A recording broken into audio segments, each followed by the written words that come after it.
Yes, sir. Another day, another dollar.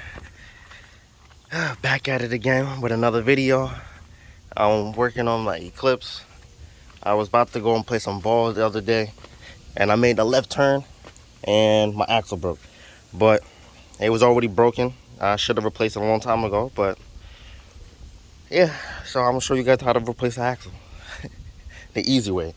And the tools you will need: your toolbox here, impact wrench, and then your jack stand. If you have a impact, if you don't need an impact, you can use it without it. And I recommend everybody get yourself some high temperature grease, STP high temperature. So I'm gonna show you guys why I have it and the reason why I use it. So the first thing is you jack up the car, take out the wheel off, and then from there you get your impact.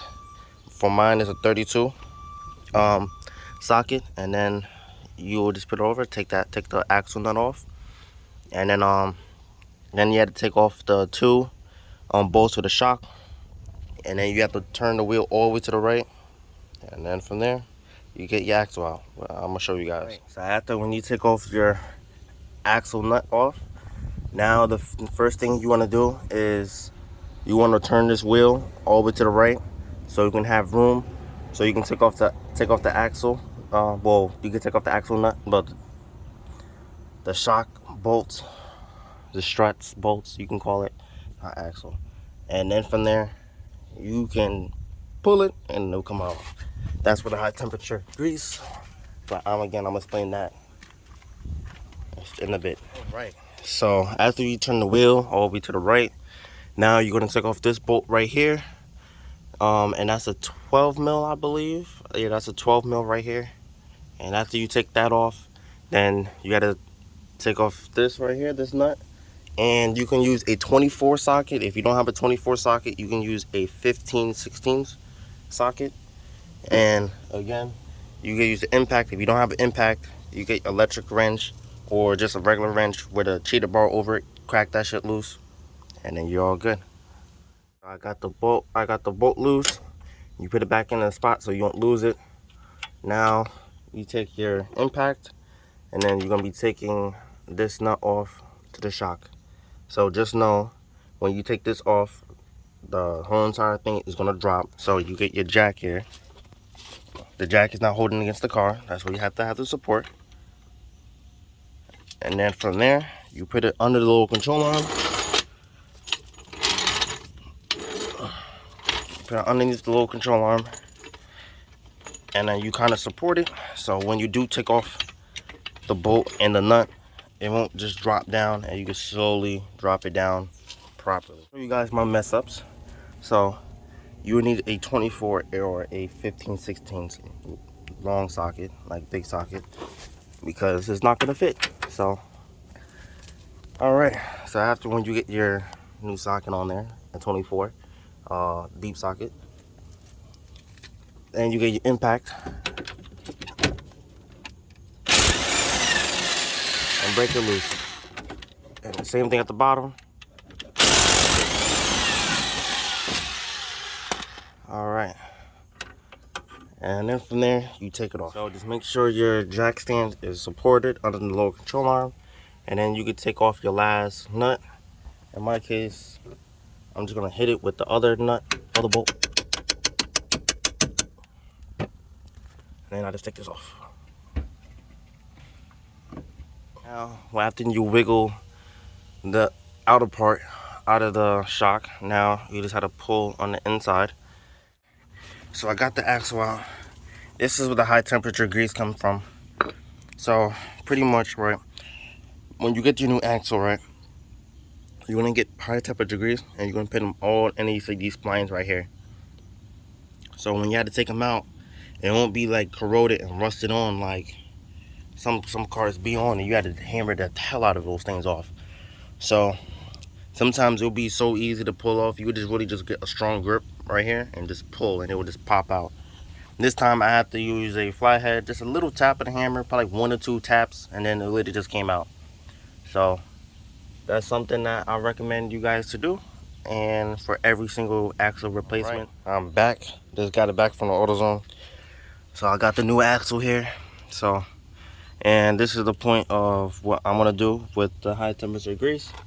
So you get your high temperature grease right here, and then from there you'll put some on the splines right here, and then also the transaxle. You're gonna put some on that too. Just clean off the residue of the old one, of the old grease that's on there. Put new grease on it, and then put some on the splines right here. You can put some on the where the wheel bearing is at, so when you break another one, a knuckle metal, you don't, but if you do, you can take this off really easy, to the point that it's just barely even need a hammer to get it off, or a special tool. So I definitely recommend you do that. I do it every single time.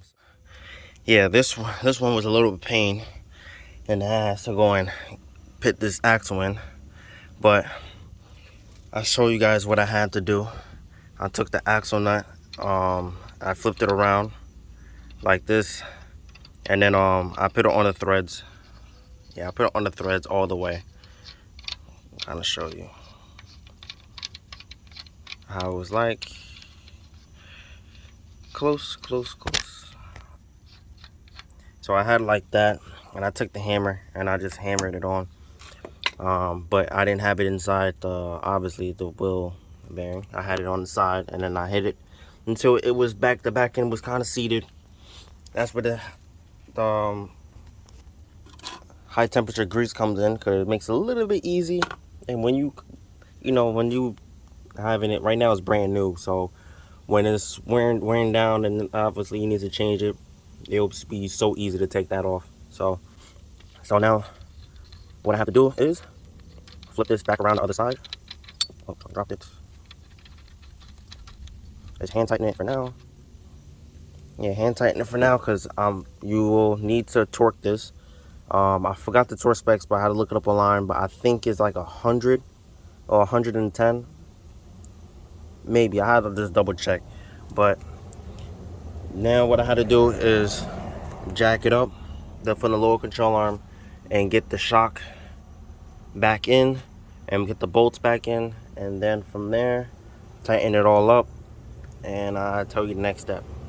After you get the bolts back in for the shock, to get the nuts, kind of screw it on, hand tighten it for now, and then get the other one that I don't know where I put it at, and put that one on the bottom, but I'll look for it. And then you're gonna get everything ready. Then you're gonna put this one back in.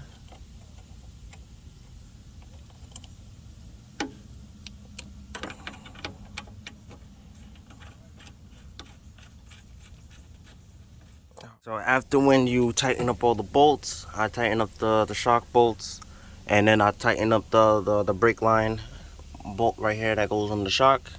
I put the beauty panel back on, and then the next step you really had to do is, let me get up. The next step is put your wheel back on. But before you do that, you have to take off this cover right here, because you will need to torque down the wheel, and you need to do that when it's on the floor. So I looked it up.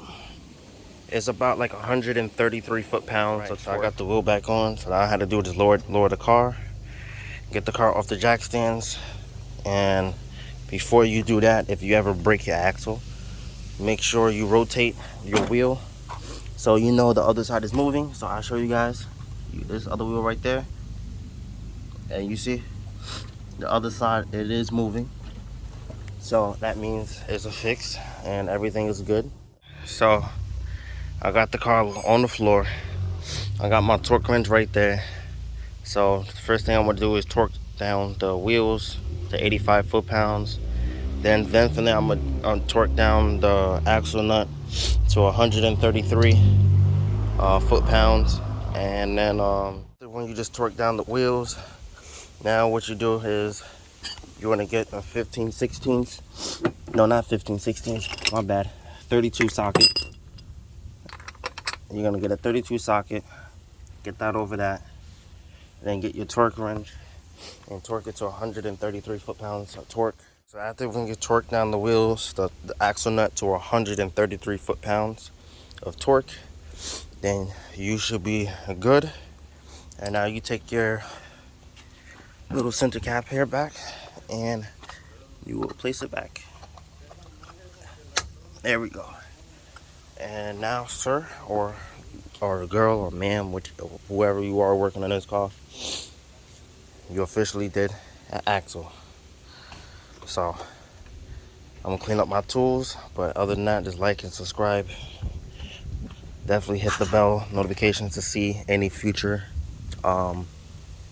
videos about a Eclipse bike or moped, or just normal vlogs of my day that I'm gonna start doing. But just stay in tune, and thank you again for watching.